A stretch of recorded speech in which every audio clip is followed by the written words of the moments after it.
Hey everyone, it's Lexi and Jake Wyer here in Wilmington, North Carolina with Blue Coast Realty.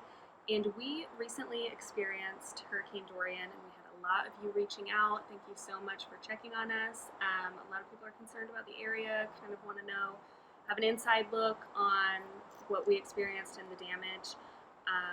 Personally, we lost a few shingles, so we didn't have any damage at all. But I know some people did experience a little bit. The hurricane never made landfall here. It did on the Outer Banks. So our hearts definitely go out to them and also people in the Bahamas.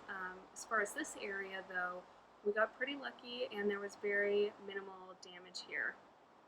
So we were going to kind of just, because we get a question pretty often from our clients about hurricanes being an issue for the area, and it is a hurricane season here, and it definitely is something that we're very aware of, is that there are hurricanes here in Wilmington, North Carolina. What we wanted to reach out to you is talk about a little bit about what we've learned over the years of living here about how to mitigate the impact of a hurricane. So I guess first would be generators. I mean, definitely have a budget if you're moving to an area that is prone to have weather like that, such as Wilmington, to have a generator, a portable generator or a whole house generator, which is basically a plug-in and you never lose power in the house, because that's probably one of the biggest potential problems with a hurricane is losing power. You don't have food storage for a refrigerator, you don't have AC, so it gets a little uncomfortable.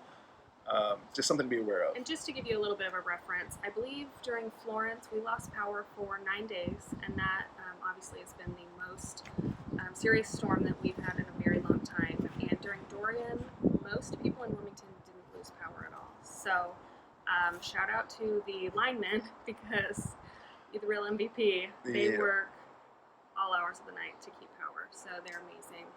We didn't experience any power outages for Dorian. So that was good. I guess the next thing to talk about quickly is kind of keeping your trees trimmed around your house and making sure there's nothing close that can fall on your house as far as trees are concerned. Yes, we have a lot of pine trees here, and they have shallow roots. So especially if the water table is high, that's kind of what happened during Florence.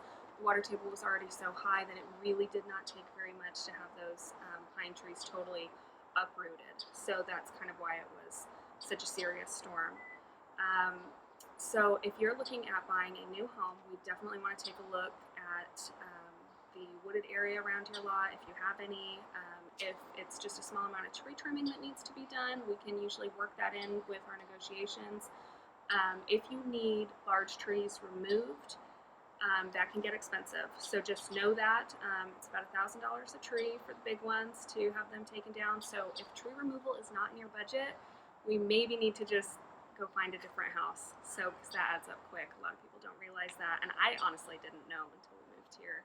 Yeah, so it's definitely an expensive venture to take down trees. And I guess what we're going to end up on is back on flood insurance. I know we've touched on that a bunch of times in other videos, but it's so important. I think a lot of our clients don't realize that if you're not in a flood zone, you can still get flood insurance. You get it at a fraction of someone that is in a flood zone. So also, just because you're not in a flood zone does not mean you can't potentially experience flooding. It's very, very, very unlikely, but there was a couple subdivisions during Florence that did flood, and a lot of people did not have flood insurance because they weren't required to have it. And that was catastrophic. I mean, they lost everything and nobody was coming to replace it. It's terrible.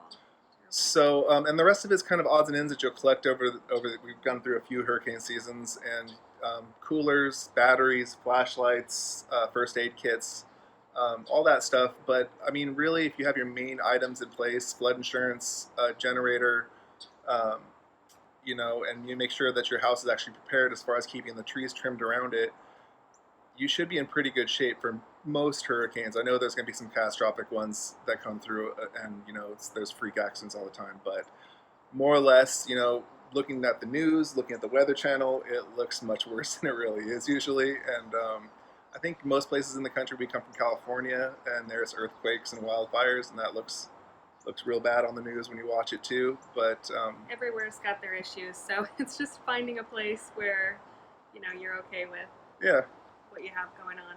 Well, if you guys have any questions about the hurricanes that come through here, our experiences with it, feel free to reach out. And if you're thinking about moving to the Wilmington area, we'd love to be able to talk to you.